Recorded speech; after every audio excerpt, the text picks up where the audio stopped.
గురువుగారు, ఈ సార్వత్రిక ఎన్నికల్లో పోటీకి దిగిన సింహరాశి వారి రాజకీయ భవిష్యత్తు ఎలా ఉండబోతుంది? ఈ సింహరాశి వారికి కాస్త ప్రతికూల ఫలితాలు వచ్చేటువంటి అవకాశం ఎక్కువగా కనిపిస్తోందండి.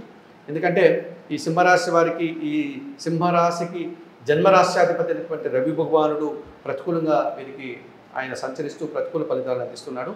అలాగే చతుర్థ భాగ్యాధిపతి అయినటువంటి కుజుడు కూడా వీరికి అష్టమ భాగ్యభావాల్లో సంచరిస్తూ వ్యతిరేక ఫలితాలను అందిస్తున్నాడు. ద్వితీయ లాభాధిపతి అయినటువంటి బుధుడు సైతం వీరికి ప్రతికూల ఫలితాలను అందిస్తున్నాడు. పంచమ అష్టమాధిపతి అయినటువంటి గురువు దశమ భావంలో వీరికి ఒక రకమైనటువంటి సమాజంలో ఇబ్బందుల్ని, కష్టాలని అందిస్తున్నాడు. అలాగే సప్తమాధిపతి అయినటువంటి శని భగవానుడు సైతం సప్తమ భావంలో వీరికి ఒక రకమైనటువంటి ఇబ్బందుల్ని, అపజయాల్ని అందించేటువంటి పరిస్థితి కనిపిస్తుంది. ద్వితీయంలో కేతువు, అలాగే అష్టమంలో రాహుకేతువులు కూడా కాలసర్ప దోషాన్ని ఇస్తూ వీరిని ఇబ్బంది పెట్టే పరిస్థితి కనిపిస్తుంది. ఈ రకంగా 7 గ్రహాలు ప్రతికూలంగా సంచరించడం వల్ల సింహరాశి వారు ఈ సంవత్సరం తప్పనిసరిగా వారు పరాజయం పొందడానికి అవకాశం కనిపిస్తుంది.